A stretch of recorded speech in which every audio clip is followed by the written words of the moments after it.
Hi, my name is Christina Gavenda with domesticfelicity.com, and today we're going to talk about knitting instructions for a fashion headband. For this project, you'll need knitting needles, yarn, a crochet hook, and scissors.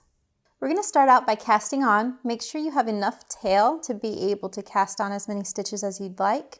We are going to cast on 8 stitches. Next, we're going to make a headband using only the knit stitch. This will make a really stretchy headband so that it'll fit. Remember that your headband is really stretchy, so you want to make it a couple inches shorter than the circumference of your head. Once you've reached your desired length, go ahead and bind off your stitches by switching needles. Now I'm going to take my crochet hook, slide it through the first stitch, grab the second one, pulling it through the first, then slip it back on the needle. I'm going to grab the second stitch, pull it through, slide it back on, and I'm going to do the exact same thing until I'm finished.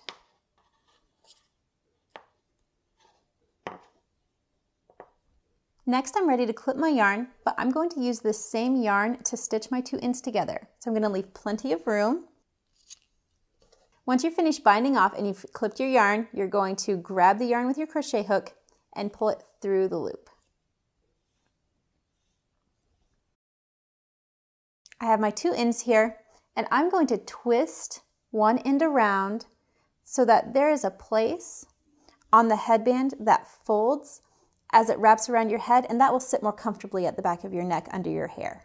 Now we're ready to stitch the 2 ends together, and because this is such chunky yarn, I'm going to use a crochet hook. If you're using fine yarn, you could probably use a needle.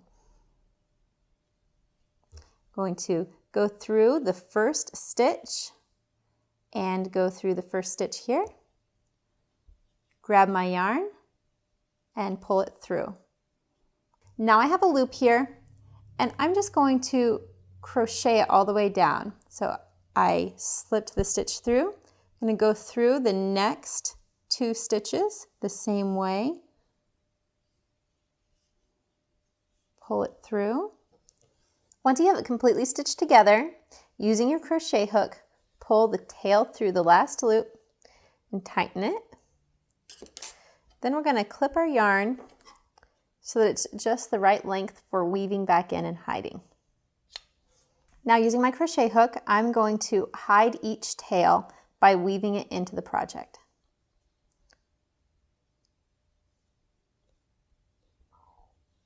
Once you have your ends woven in, you have the headband done. And you can then adorn it using little clips or flowers, whatever it is you'd like to use. Thanks so much for watching. My name is Christina, and today we talked about how to make a fashion headband.